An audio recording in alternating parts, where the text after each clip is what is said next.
다시 만나서 반갑습니다. 지금 우리는 남미 시리즈를 하고 있는데 오늘은 제가 또 캄보디아 현지에 왔기 때문에 이곳에 나라를 또 살펴보겠습니다. 동남아는 따로 이제 하기는 하는데 이미 벌써 홍콩 편을 했고 오늘은 또 캄보디아 편을 하겠습니다. 우리 이렇게 제가 메타버스를 통해서 여러분들에게 이렇게 소개하는 나라들의 보면은 이런 두 가지 목적이 있습니다. 첫째는 우리 선교지입니다. 여기가. 그렇기 때문에 우리는 여기 선교지를 위해서 기도를 해 주십사 하는 의미에서 그렇게 말씀드리는 것이고, 두 번째는 저도 이 캄보디아도 여러 번 왔습니다만은 한 번 올 때마다 많은 걸 못 봐요. 이렇게 저는 항상 주의를 비우지 않고 교회 지키기 때문에 이제 뭐 3박 4일 정도 일정이 맥시멈입니다. 이번에도 3박 4일인데 그러니까 여기서 많은 거를 못 봅니다. 그올 때마다 이제 조금 조금씩 그냥 보는 것이죠. 그래서 우리가 여행을 간다든지 단기 소형 여행을 간다든지 할 때는 그 나라 아주 일부만 보고 오기 때문에 또 선교사님들도 그렇습니다. 선교사님들이 여러 군데 여행이라든지 이런 거 할 시간이 없어요. 그러다 보니까 이렇게 안내도 제한적이고 다 그러기 때문에 안 돼. 이 메타버스 성지순례를 통해서는 그 나라의 광범위한 거, 전체적인 거 이런 거를 다 소개를 합니다. 예를 들면 캄보디아 편 하면은 인구가 1,600만이 살고 있다. 뭐 이런 것들 또 프롬펜 하면은 750만 명이 살고 있는 수도 이런 그 소개들은 우리가 이 시간을 통해서 하는 것이 참 구체적으로 하고 그리고 또한 여러분들 성교수님을 위해서 기도해 달라는 것입니다. 제가 이제 여기서 모든 선교사님들 제가 다 소개를 못합니다. 왜냐하면 제가 무슨 다 만나지 못했고 제가 다녔던 선교사님들의 일부만 여기서 소개를 하기 때문에 나머지 또 분들에 대해서는 여러분들이 자꾸 보충을 해 주시기를 바랍니다. 지금 우리 남미 편을 이렇게 봅니다만은 아르헨티나 같으면은 거기에 또 제가 소개하지 못한 많은 선교사님들이 계세요. 그런 것에 대해서는 여러분들이 계속 보충해서 이 나라에 또 수고하고 계시는 분들이 계시고 기도하길 바랍니다. 오늘은 우리 캄보디아 쪽을 봅니다. 동남아에서 어느 나라보다 또 활발하게 선교 활동이 되고 있는 나라인데 이 나라는 아신 대로 인민공화국이에요. 이거는 이렇게 북한하고 먼저 수교했던 나라고 우리 대한민국은 후에 수교가 돼서 그래도 그나마 선교가 이렇게 자유롭게 되고 있는 나라입니다. 여기에 우리 북한처럼 그런 인민공화국이 아닙니다. 많이 여기는 자유롭고 베트남도 마찬가지입니다. 그래서 이제 이 캄보디아에 우리가 옵니다. 이날의 공식 명칭은 왕국입니다. 지금도 우리 캄보디아 왕국 킹덤 오브 캄보디아 북한과 먼저 수교됐고 남한이 후에 수교가 돼서 인구가 1690 그러니까 1700만 명이라고 보시면 됩니다. 이거는 태국과 라오스와 베트남이 국경을 이루고 있습니다. 베트남과는 이 메콩강 중심으로 쫙 국경이 아주 길게 이렇게 연결이 되어 있습니다. 남서쪽에는 타이만을 끼고 있고요. 국토 면적이 18만 제곱킬로미터니까 이제 우리 한반도 전체보다는 좀 작고 남한보다는 훨씬 큽니다. 공식 종교는 상자부 불교입니다. 이게 인민공화국의 공산주의 나라지만 이 나라는 전통적으로 불교국이고요. 국민 95%가 이게 소송불교죠. 그리고 가장 큰 도시가 이 프놈펜, 정치, 문화, 경제 중심지입니다. 총리는 훈센인데 1985년부터 장기 집권 중이고 국왕은 노르돔 시아몬입니다. 크메르 제국의 유적지인 앙코르 와트가 최대의 관광지로 되어 있습니다. 앙코르 와트 그리고 앙코르 톰에 대해서 좀 자세히 살피도록 하겠습니다. 주요 도시로는 수도 프놈펜 또 시엠레아프, 또 바탐방 이런 것이 아주 주요 도시로 되어 있습니다. 캄보디아라는 언어가 어디서 왔느냐? 이거는 크메르 제국의 캄보자에서 유래했다고 그럽니다. 이 캄보자의 이 발음이 프랑스어로 깡보즈라고 이렇게 발음을 대다가 영어화된 발음이 바로 캄보자였다고 합니다. 우리나라에서는 구한말에 이 나라의 국호를 금변국이라고 불렀다는 것입니다. 그래서 일제 강점기에는 일본어식 발음인 캄보자라고 대체가 되었고 오늘날 영어식의 이름이 이제 1970년 이후로부터 이렇게 캄보디아로 불러왔습니다. 그리고 또 한때는 또 크메르 공화국이라고도 이름이 했다가 지금은 현재 캄보디아 공화국으로 그렇게 부르고 있습니다. 왕국이라고도 하죠. 또 국명이 한때 민주 캄부치아라고 부르기도 했답니다. 그래서 여러 가지 나라 이름이 이제 달라진 그런 모습을 보는데 저는 이제 어저께 밤 아, 여기 현지 시간으로 11시, 한국 시간으로 새벽 1시에 도착했습니다. 칼기가 직항이 있어가지고 5시간 40분이 걸렸습니다. 좀 싸게 오는 방법으로는 어디 한 군데 들리고 오는데 뭐 그렇게 가격 차이도 그렇게 나지 않는데 엄청 걸려요, 시간이. 홍콩 경유하거나 태국 경유하거나 이런 비행기를 타면은 시간이 많이 걸립니다. 근데 대한항공 직항이 있어가지고 편하게 왔습니다. 5시간 40분. 자리가 좀 비어서 옆자리가 비어서 좀 편하게 왔습니다. 자, 우리 크메르 언어로 안녕하십니까 그럴 때는 쭌 리어스워라고 합니다. 이제 그리고 좀 친구 시간에 편하게 쓸 때는 수어스다이라고 그렇게 합니다. 예, 감사합니다 그럴 때는 어끈이라고 발음을 하고요. 미안합니다 할 때는 속도라고 이렇게 좀 발음이 좀 아주 특이합니다. 이게 이제 크메르 언어입니다. 메콩강 같으면은 우리가 옛날 베트남 전쟁 때도 너무 유명했던 메콩강. 이거는 중국에서부터 시작해서 미얀마를 거치고 태국을 거치고 라오스를 거치고 캄보디아 거쳐서 베트남 경유해서 저 인도양으로 흐르는 강이 메콩강입니다. 우리 여기 옆에 있는 지도가 있는데 우리 일대 도시인 푸놈펜 여기 수도가 좀 남쪽에 있잖아요. 그리고 2대 도시인 시엠립이 위에 있습니다. 여기가 이제 아주 관광지로 최대 관광지가 있습니다. 메콩강은 세계에서 12번째로 긴 강입니다. 그리고 10번째로 유수량이 많은 강입니다. 길이가 4,000km예요. 그리고 이 메콩강의 면적 자체는 79만 5천 제곱킬로미터여서 엄청납니다. 그 중국 치아의 성에서 발원해가지고 원난성, 미얀마, 태국, 라오스, 캄보디아, 베트남 거쳐서 남중국해 인도양으로 흐르고 있습니다. 그래서 중국과 미얀마를 제외한 다른 나라에서는 메콩강 위원회가 조직돼 있어요. 그래서 이 강을 함께 보존하는데 참여하고 있습니다. 계절에 따른 유량의 변화도 심하고 급류와 폭포가 많아서 항해에 어려움이 많습니다. 뭐 여기도 마찬가지지만 베트남도 메콩강이 아주 유람선이 지나가고 또 이렇게 관광의 그 명소지입니다. 또 일반 서민들의 일상생활이기도 합니다. 이 메콩강에서 많은 고기도 낚시하고 또 이 교통도 메콩강을 위해서 많이 이렇게 다닙니다. 나라마다 이 메콩강을 부르는 명칭도 다르더라고요. 베트남에서는 백공이라고 부르죠. 라오스에서는 남공이라고 부릅니다.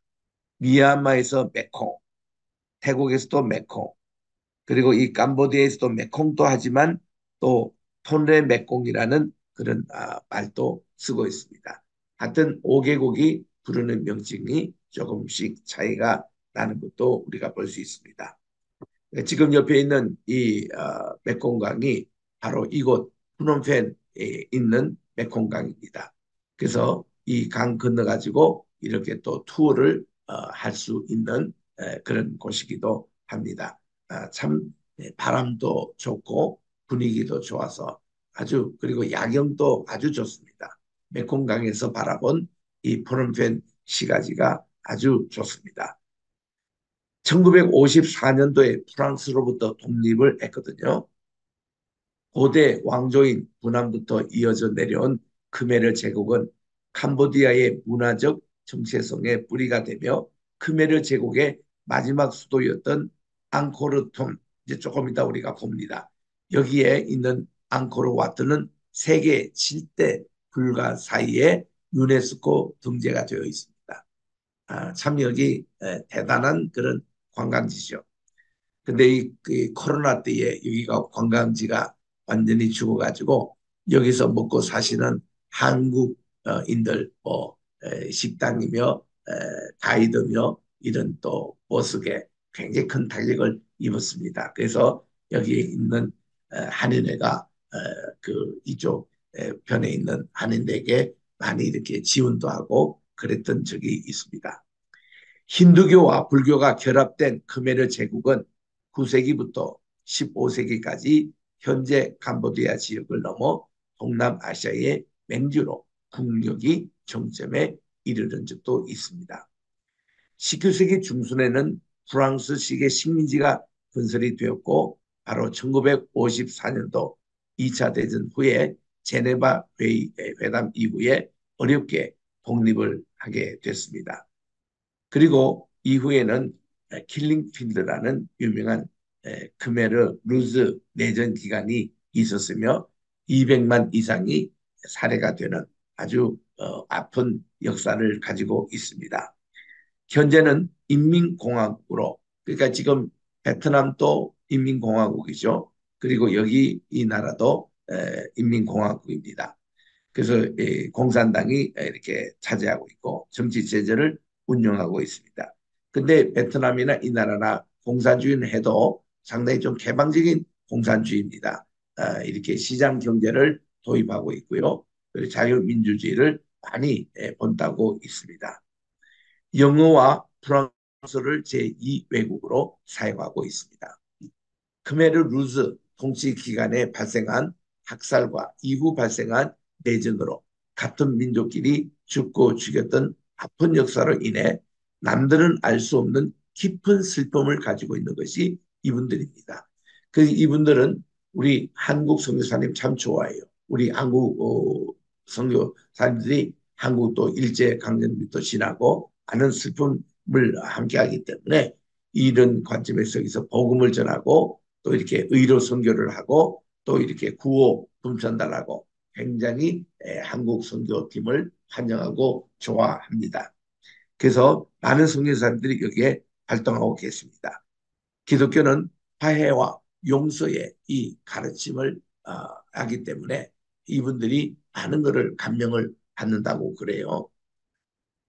캄보디아, 인도, 차이나 반도, 또 베트남, 라오스, 태국 이렇게 국경을 이루고 있는 이 도시를 이렇게 보게 됩니다. 그러니까 전체 그림과 캄보디아 자체 내의 자세한 그림을 보는데 거기서 푸넴페는 남쪽에 있습니다. 남쪽에 있고 메콩강 바로 이제 근처에 있습니다. 수도 푸놈펜은 인구가 220만 명이에요. 그렇게 크지 않습니다. 그래서 공항에서 이 선교센터까지 오는 것도 10분이면 어제 오더라고요. 그래서 여기는 공항이 가까워가지고 금방 옵니다. 금방 여기 제가 이제 주로 여기 오면 다녔던 선교지가 이제 여기 장로교 선교 신학교가 있습니다. 연합으로 7개 교단이 연합으로 세운 신학교에서 제가 강의를 하러 온 중인데 이 신학교도 얼마 되지 않아요.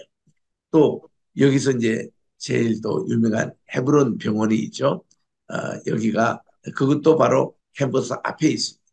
그래서 여기가 다 거기에요. 이게 프놈펜이 그런 곳인데 이 프놈펜은 메콩강과 삽강의 합류점에 위치하고 있습니다.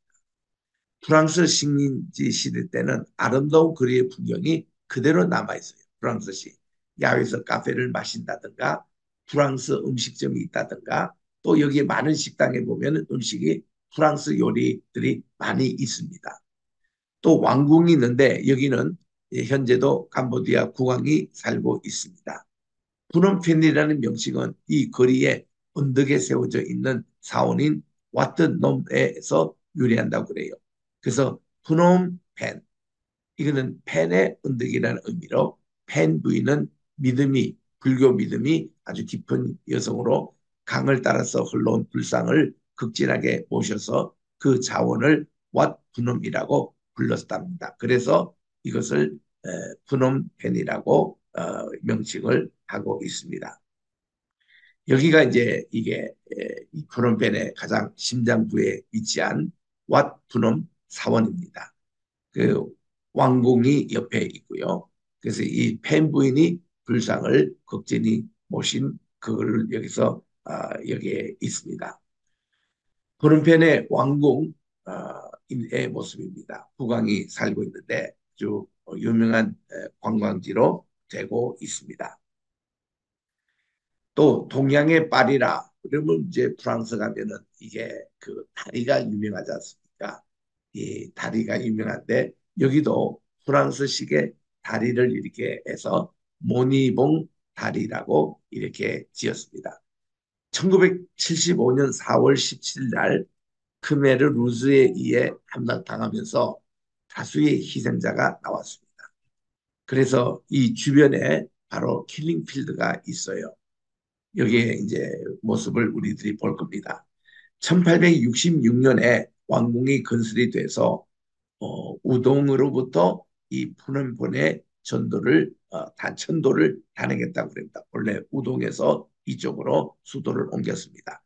그 1920년에는 아시아의 진주로 명성이 높아졌습니다. 그리고는 국제공항이 건설이 됐고 1953년에 캄보디아 독립 이래 1960년까지 이웃 나라의 내전에도 불구하고 표면적인 평화를 유지해서 푸놈펜은 동양의 파리로 그 아름다움을 자랑하고 있습니다. 실제로 이게 참 아름다워요. 우리 중동의 파리라는 것은 레바논에 있는 바로 그게 있잖아요. 시돈 거기에 가면은 있습니다. 동양의 파리는 바로 이곳입니다. 두 번째 이게 이제 수도 저 그 주도입니다. 그 주의 주인데 시엠립으로 갑니다. 이것은 이제 시엠립의 주의 주도인데 17세기 타이의 아유타야 왕조와의 전쟁에서 승리한 것과 관련이 있다고 합니다. 앙코르 와트 또 바이온 등의 앙코르 유적군이 있는 곳이로서 태국에서 최대의 관광지입니다. 여기를 가려면은 버스로 가려면은 밤새도록 가야 되고요. 비행기도 한 2시간이 걸립니다. 그래서 멉니다. 멀어요. 20km에서. 오늘날 이 시엠립은 인기 있는 관광 도시로서 수많은 호텔과 레스토랑이 들어서 있습니다. 태국에 아니 여기 캄보디아에 왔다 그러면 여기는 꼭 한번 가보기를 추천합니다. 여기 이제 대표적인 앙코르 와트 사원 이게 국기에 삽입돼 있어요. 이것이. 근데 여기가 유네스코에서 지정했던 세계 7대 불가 사회 가운데 하나가 들어갈 만큼 아주 참 불교 사원으로서는 대단합니다. 여기는 12세기 초에 스리야르마반 2세에 의해서 옛날 크메르 제국의 사원으로 창건이 됐고요. 앙코르 유적 중에 가장 잘 보존되어 있습니다. 축조된 이래로 크메르 제국의 모든 종교 활동의 중심 센터가 여기입니다. 처음에는 힌두교 사원으로 힌두교의 3대 신 중 하나인 비슈누 신에게 봉헌이 됐고 나중에는 불교 사원으로서 쓰였다고 합니다. 여기 이제 이렇게 부조된 이런 모습이며 여기 고목 보십시오. 이거 엄청나게 오래된 고목이 그 사원 안에 있습니다. 또 이렇게 사찰 들어가는 그런 곳이고 그 옆에는 사찰의 도서관으로 쓰였던 곳입니다. 참 규모가 굉장하고요. 그리고 굉장히 섬세하게 이 건물이 이렇게 지어진 곳입니다. 또 압살라 동상이 있고요. 이게 또 여기에 새겨져 있는 이런 모습들을 볼 수 있습니다. 또 사찰 내부에 그려진 여러 부조 장식들입니다. 거기 옆에 보니까 신들과 악마의 전투라는 그런 것으로 통도사 이렇게 들어가 보면은 네개 사천왕이 있잖아요. 그거를 연상케 하는 이런 그림들이 거기에 있습니다.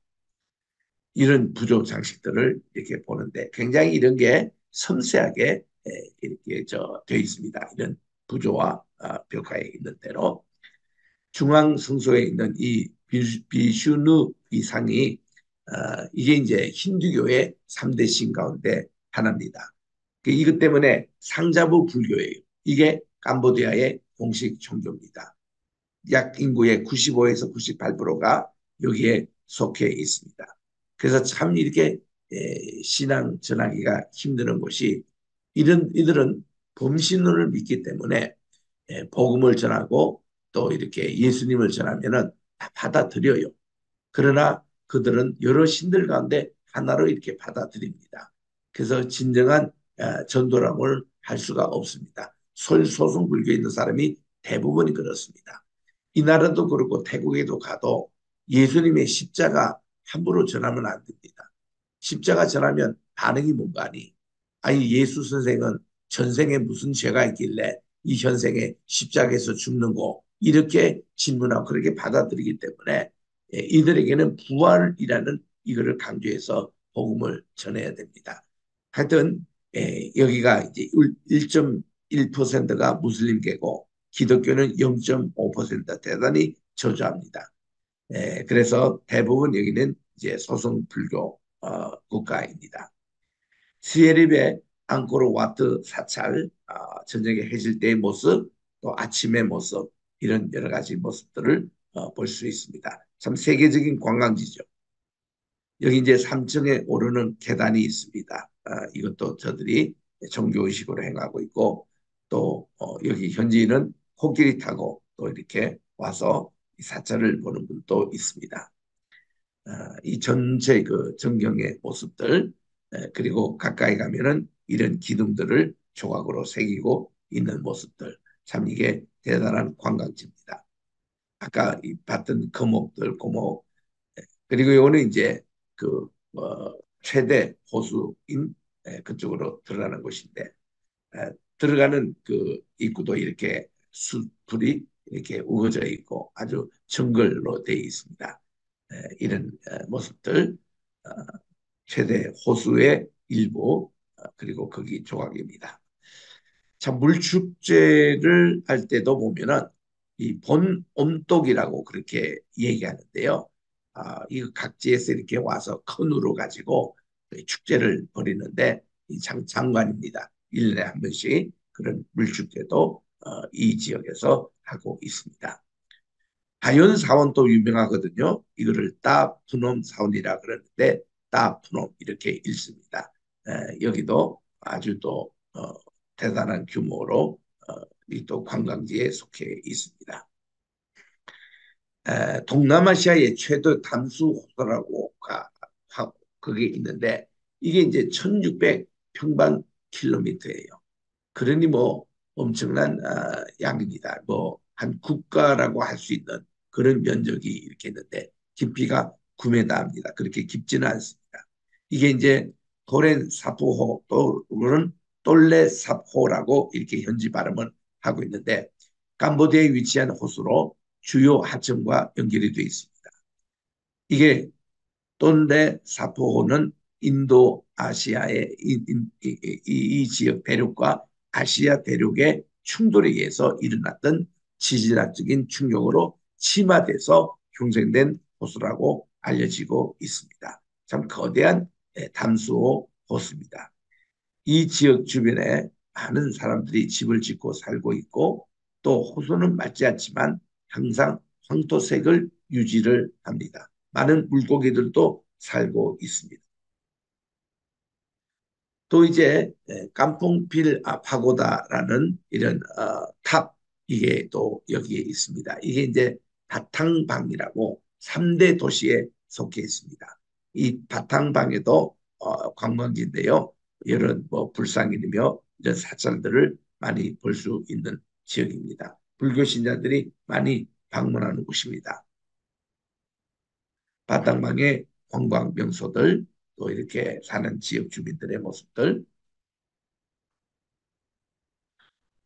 자, 이제 킬링필드를 좀 소개하도록 하겠습니다. 여기는 그야말로 이 공상 정글이 들어와 가지고 많은 이민들이 이렇게 살상이 됐는데 미국 지원을 받았던 론 롤이 1975년대에 패배했습니다. 그리고 이제 공산 정권이 들어오게 됐습니다. 카메르 루즈라고 그들이 이제 저항하는 양민들을 이렇게 많이 죽였던 이런 곳인데 조금 이쪽 그 캄보디아는 이 킬든필드가 워낙 유명하기 때문에 조금 이 배경을 좀 아시는 게 좋습니다. 1970년대에 미국의 지원을 받았던 롤놀 정권이 군사 쿠데타에 의해서 일어나 미국이 지원했어요. 그래서 미국이 캄보디아에 군사 개입하여 공산 세력을 공격하기 위해서 농촌 지역에 폭격을 퍼부은 일이 있었습니다. 그 때문에 농사를 지을 수가 없게 된 농민들이 난민이 돼서 수도에 집결합니다. 그리고 1975년도 이 론롤 정권 말기에는 푸놈펜의 인구가 200만을 좀 넘었다고 그래요. 그런데 75년 4월 17일입니다. 이때는 이미 베트남도 멸망이 됐고, 그러니까 저 공산화됐죠. 그리고 미군도 철수가 됐고, 또 이제 이게 크메르 루즈에 의해서 푸놈펜이 함락이 됐습니다. 시민들은 처음에는 크메르 루즈의 공산 정권을 환영을 했습니다. 근데 이는 미국이 도시를 폭격한다라는 그 미국 시민들을 속여가지고 시골에 있는 집단 농장으로 다 내몰았습니다. 그리고는 이 과정에서 저항한 사람들을 사살을 했는데 자살하거나 또 환자 이 환자 있는 분들 환우들 또 아이들 임산부들 수만 명이 희생이 됐다고 합니다. 그 후에 1979년 1월 7일 베트남 군과 헨삼님이 이끄는 캄푸차 민족구국 전선에 의해서 푸놈펜이 함락될 때까지 이 많은 도시 인구가 5천 명밖에 남지 않았습니다. 그만큼 나머지 인구는 다 죽었습니다. 푸놈펜에는 S21이라고 하는 원래는 키엔스와이라고 하는 고등학교였던 장소에 강제 수용소가 설치가 돼가지고 론놀 시대의 공무원, 군인, 기업인 또 충실한 간부까지 다양한 직업군들이 스파이 등의 협의로 수용이 되어 고문을 받고 죽었습니다. 이렇게 해서 참살된 장소만 또 2만 개가 넘습니다. 이게 지금 이 프놈펜 주변에 있는 이거를 킬링 필드라고 그럽니다. 이 죽였던 장소라는 뜻이죠. 1975년부터 79년까지 5년 동안. 그래서 크메르 루즈 하면은 아주 악명 높은 이름이 된 거죠.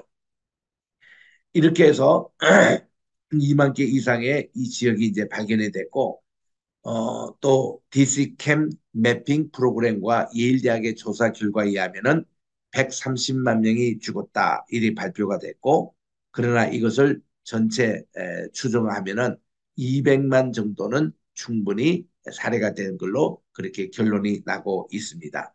1984년도 영화 킬리필드가 나왔잖아요. 지금도 여러분들이 그 넷플릭스 검색하면은 이 영화를 볼 수가 있습니다. 비참합니다. 너무 보기 힘듭니다. 옆에 있던 지금 사찰로 이렇게 되었는데요. 이게 그때 죽었던 희생당했던 사람들의 뼈를 가지고 지금 이거를 사리탑을 만든 겁니다. 이만큼 수많은 사람들이 죽음에 지금 여비가 그 중에 하나입니다. 이 학살을 당했던 그런 곳에 공동묘지가 지금 서 있는데 여기 이제 가보면은 이렇게 자세하게 어떻게 주고 했던 것이 설명이 돼 있어요. 그래서 이런 어, 킬링 필스 이 5년 동안에 대학살을 당해으로 인구가 25% 감소합니다. 25%. 이 대단한 것이죠. 이런 현재. 그래서 이 이제 뼈들도 어린아이 뼈들도 이렇게 많이 나오고요. 이런 거 보면 참 힘듭니다. 그래서 심장 약하신 분들은 여기 가지 마세요. 또 이렇게 꼭 이렇게 보실 거는 못 됩니다. 갔다 오면요 이게 아주 오랫동안 이렇게 뇌리에 남아요. 남아서 속도 메시껍고 머리도 아프고 밥맛도 없어지고 이것이 바로 이런 모습이에요. 그 옆에 또 베트남에 가면요 그게 이제 에, 그 박물관에 하나 나오는 게 울람전 말대에 이 미군이 위에서 말이죠. 농작물 저 쓰는 그런 농약 이거를 뿌려가지고 다 이렇게 병이 들어가지고 또 그때 많은 사람이 죽었죠. 고엽병이라고 그래요. 고엽제. 이런 박물관이 있어요. 그때 피해 당했다. 그러니까 베트남에 가면은 420이며 또한 이제 호치민시에 있는 그런 박물관 나는 가기를 원치 않습니다. 또 여기 오면 킬링필드 이거 관광지로 이렇게 많은 분들이 이렇게 안내를 하는데 별로 원치 않습니다. 저는 한 두세 번 이렇게 가봤는데 우리나라 옛날에 광주 학살 1980년대 있었던 일이 있죠. 거기에 대해서 필름도 제가 미국 가서도 보고 또 현지에 가서도 봤지만 그거는 유도가 아닙니다. 여기 킬링필스는 너무 잔인해요. 그래서 가지 말라고 저는 말씀을 드리고 싶습니다. 또 가지 말라면 또 열심히 가시니까 좌우지간 킬링필드 영화 여기에 보면은 이런 모습들이 이렇게 생생하게 기록되어 있습니다. 그때 이게 아카데미상 남조 조연상도 받고 편집상 촬영상을 받았던 그런 그 당시에 유명한 영화인데 뭐 이거를 또 한번 간접적으로 한번 보실 수도 있습니다만은 캄보디아 전통시장입니다. 참 이렇게 가면 정답고 또 이렇게 공예품과 또 과일 또 여러 가지 것을 구입할 수 있는 이런 장소들이 있고요. 이게 다 전통시장들입니다. 그래서 여기서 이제 만드는 그런가 옷도 팔고 공예품도 팔고 이렇게 아기자기한 그런 불교 문화도 여기 있습니다. 이렇게 메이드 인 캄보디아 그들이 만들었던 제품을 파는 가격이 비교적 쌉니다. 베트남도 참 싸죠.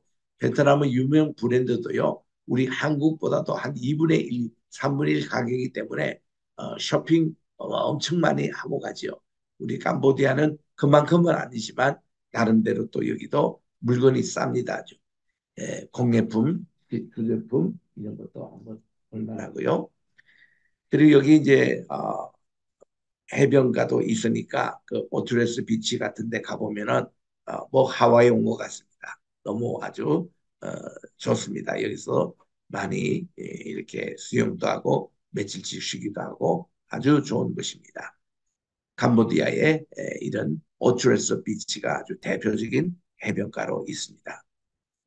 1970년에 우리나라가 수교를 했는데요.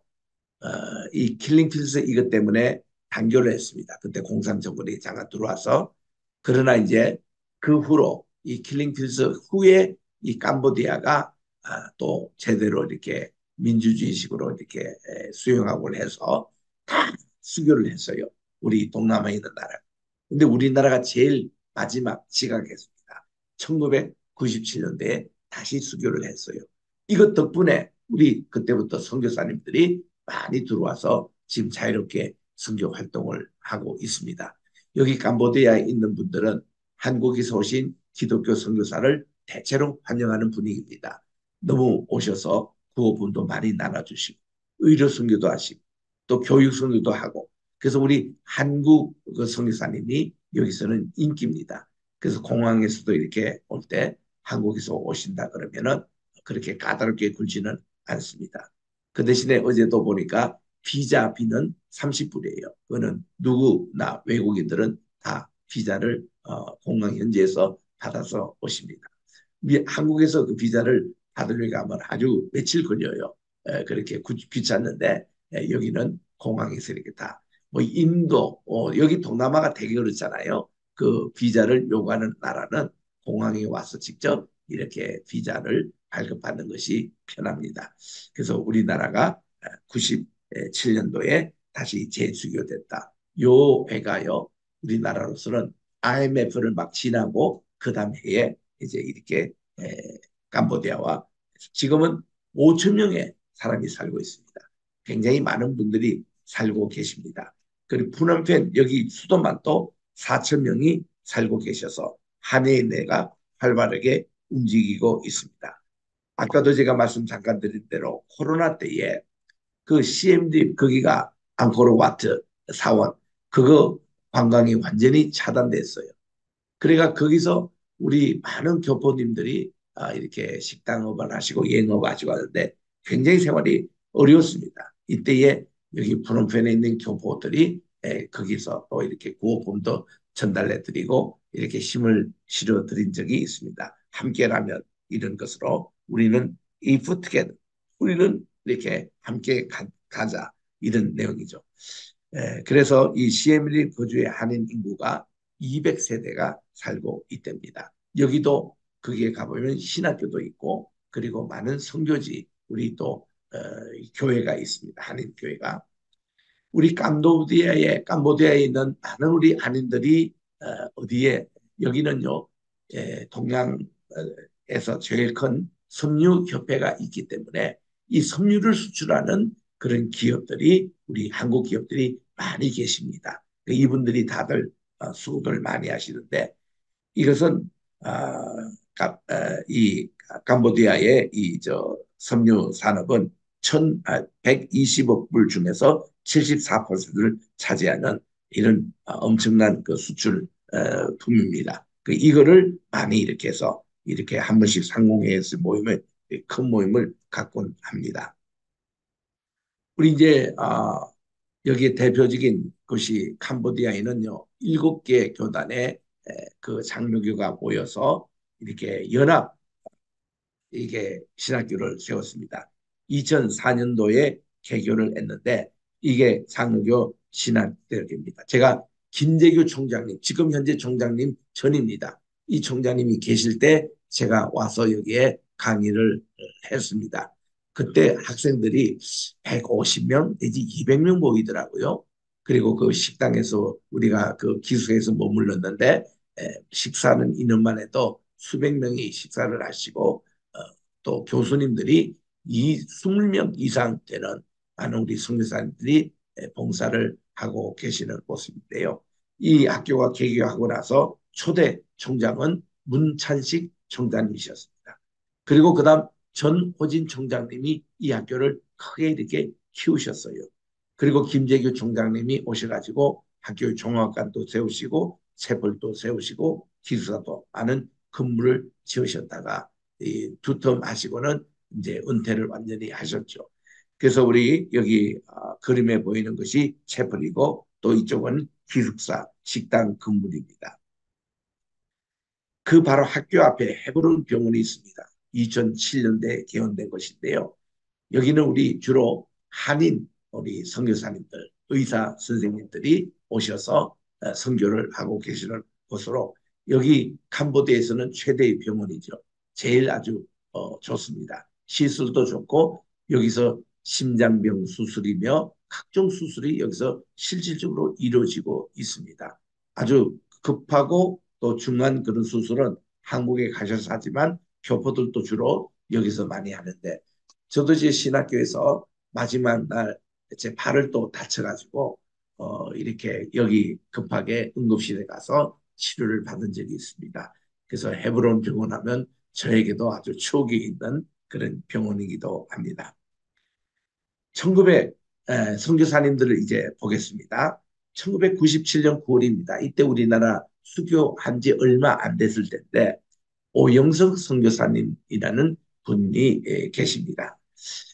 이분이 프놈펜 성경학교도 설립하시고 클리닉 사역을 하신 분인데 이 홀 패밀리가 이제 그 한국에 잠깐 나갔다가 다시 돌아가는 길목에서 비행기 사고 베트남 그 에어라인 815편으로 가셨다가 이것이 추락 폭발되는 바람에 이 가족이 다 돌아가셨어요. 그래서는 그때 참 한국에서 아주 크게 이분들 위해서 참 추모도 하고 그랬던 적이 있다고 그럽니다. 97년 9월 달에 이 가정이 있고 그다음 김항철 선교사님, 홍정민 선교사님, 홍철원 선교사님, 강원숙 선교사님, 한성호 선교사님, 김원실 선교사님, 구견의 선교사님, 민혜수 선교사님 이런 분들이 90년대 말에 여기 와서 자리를 잡고 오늘날 이런 캄보디아 선교를 이뤘던 분입니다. 사진에는 97년도 3월에 이렇게 또한 성탄 축하 예배를 이렇게 했던 모습인데 참 이분들의 그런 공헌이 있기에 오늘날 이렇게 캄보디아가 많이 선교가 활발해졌습니다. 90년대 후반에도 이렇게 선교 활동이 있어서 우리 1996년도에 첫 번 성탄절 새벽송도 돌기도 하고 또 이렇게 그 각지의 어려운 데 가서 신방을 하고 구호품도 나눠주고 이런 선교가 이 캄보디아에서는 많이 이루어지고 있습니다. 우리 조동춘 선교사님은 어깨동무 장애인 선교를 하고 계십니다. 우리 두 네 분은요, 여기에 이제 그 장애인들이 필요했던 휠체어, 앰뷸런스, 돈이 많이 들잖아요. 이거를 이제 한국에 또 미국에 오셔서 이거를 구입해가지고 여기에 이렇게 다 분배하고 있는 사역을 하십니다. 참 귀한 사역을 하시는데 우리 그 조동천 목사님 네 분은요, 이 펀드레이징을 위해서 미국에 이게 동서 횡단을 얼마나 단지 모릅니다. 그래가지고 이렇게 펀드레이징을 해서 휠체어와 앰뷸런스를 많이 여기에 구입해서 하시는데 참 장애인 선교의 대표적인 분이십니다. 저하고도 가깝게 지내고 있고요. 또 지난번에 왔을 때는 우리 형정우 선교사님의 안내를 받았는데 이분은 또 성도 있는 주사랑 교회 또 협력 선교사님이기도 하고 했는데 이분은 오셔서 원주민 사역 아주 원어도 잘하시고 영어도 잘하시기 때문에 원주민 사역 이런 교회를 우리가 몇 군데 그때 방문을 했습니다. 그래서 아주 참 모범적으로 잘 하고 계시는데 네, 우리 따님이 이렇게 또 좀 돌아가신 아픈 소식도 있습니다만은 그다음 우리 또 김명환 선교사님 이분은 제가 사실 장로교 신학대학 교수 회의에서 만났습니다. 많이 보려던 얼굴이어서 출주비도 했는데 나중에 보니 1970년대에 영락교회 제가 호산나 성가대 할 때에 그때 친구예요. 그래서 여기서 만났습니다. 그 두 노예분이 찬양 선교를 하고 계시는데 호산나 찬양학교 이분은 서울대 치과대 출신이에요. 치과 의사입니다. 그런데 이분이 음악을 워낙 좋아하셔가지고 교회 음악 전공으로 미국에 오셔서 또 학위를 받으셨어요. 박사학위를 받으셨어요.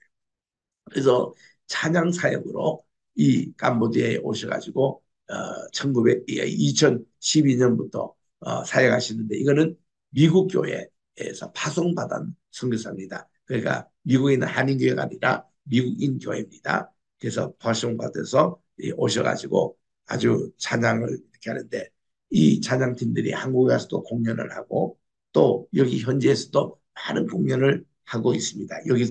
여기 대형 강당에서 지금 공연하고 있는 모습인데 우리가 이 호산나 찬양학교에 가서 우리 호산나 추성화대 출신은요 영락교회 그 이름을 따라서 이렇게 사역을 하고 계십니다. 그리고 지금 우리가 온 이 임마누엘 기도원입니다. 우리 임마누엘 기도원 김목자 선교사님은요 치유에 특별한 은사가 있으세요. 그래가지고 많은 환우들을 기도로 고치시고 영적으로 이렇게 또 노방 전도를 열심히 하십니다.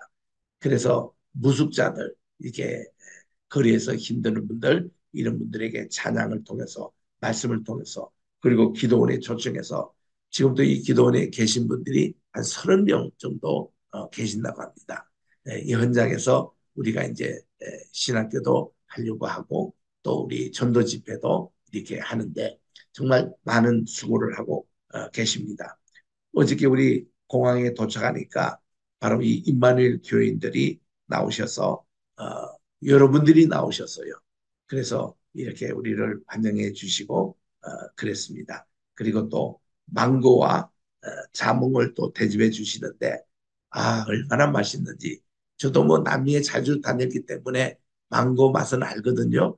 근데 어제 먹어보니까 지금 최고 좋은 때 왔다고 그래요. 그래서 오늘부터 3일 동안 망고 좀 실컷 먹으렵니다. 우리 한국에서 비싼 건데 또 저 옆에는 자몽이잖아요. 자몽도 굉장히 맛있다. 되게 자몽이 쓰고 잘 먹는데 이거는 그렇게 쓰지도 않고 아주 맛있게 먹었습니다. 저는 이게 캄보디아의 선교사 가운데 박기석 선교사님과 오랜 교분이 있습니다. 이분은 한국에 나오실 때마다 우리 신학교에 오셔서 공부도 하시는 분이에요. 그래서 이분도 제가 만나기로 지금 돼 있습니다. 지금 한국에 계세요. 오늘 오신답니다. 그 내일 무슨 큰 행사 안 하고 모레 우리 여기 임마누엘 기도원에 오신다고 그러는데 이분은 표가 킬링필드의 땅에 복음을 그렇게 전하시고 한국어 강좌를 열어가지고 이분은요 박기승 목사님의 간증을 들어보면 아주 골똘한 불교 신자였습니다. 어느 정도 가면 한국에 있을 때도 불교 평신도 협의회 간부를 지내셨고 텍사스에 이민을 왔습니다. 와서도 그 텍사스 전체 있는 교민회에 이 불교 협회 회장하신 분이었어요. 근데 이런 분이 예수를 믿게 됐습니다. 텍사스에서. 그리고서는 이 예수 믿는다고 부인하고 좀 헤어졌었어요. 그리고 이 이제 그 신학교에서 공부를 하시고 이제 이 평신도 사역으로 여기에 캄보디아까지 오신 거예요. 그래서 여기는 불교국이기 때문에 자기하고 너무나 잘합니다. 이 불교인들에게 어떤 것으로 들어가서 복음을 전할 것인가. 그리고는 여기 있는 또 한국 붐이 많이 일어나고 있는데 K-팝이라든지 K-문화. 그래서 한국어 강좌를 열었는데 그게 또 성공을 한 거예요. 수많은 사람들이 한국어 강좌로 면서 그들에게 복음을 전합니다. 또 이제 여기에 있는 목회자 세미나를 또 늘어서 하고 제자와 훈련 이런 걸로 해가지고 아주 한국과 또 여기에 오가시면서 많은 활동을 하시는데 최근에는 음악 사회까지 하세요. 특히 어린아이들 우리 저 음악에 훈련을 시켜가지고 작년에는요 미국 뉴욕에 오셔가지고 카네기 홀에서 연주까지 했습니다. 대단하시죠. 그때 20명 아이들을 모아가지고 그래서 굉장히 많은 활동을 하고 있는 박기석 선교사님이 계세요. 그래서 이 제자와 훈련 프로그램 현지 목회자들, 현지 우리 성도님들 이렇게 많이 합니다. 김은희 선교사님, 김학영 선교사님은 평신도 출신인데 이분은 교사 양성에 주를 하고 계시는 분입니다. 이은혜 선교사님, 이분도 교사입니다. 평신도입니다. 프놈펜 한국국제학교에 교사로 봉사하고 계십니다. 어린이와 여성사역을 감당하는 이세영 선교사님도 계시는데 미국 연합감리교 UMC에서 파송했던 세계 선교부 소속 선교사이십니다. 이세영 선교사님, 이순영 선교사님 계세요. 이분도 UMC 미국 연합감리교 세계 선교부 파송으로 캄보디아에 와 계십니다. 유병진 선교사님과 이성민 선교사님 이분들의 와서 간증하시고 이런 내용을 통해서 우리들이 알게 됐고요. 이래서 오늘은 캄보디아 우리 현장 현지에 와서 직접 하면서 우리 이제 지금부터 우리가 또 여기서 3일 동안 선교를 할 것입니다. 예, 오늘은 마치도록 하겠습니다.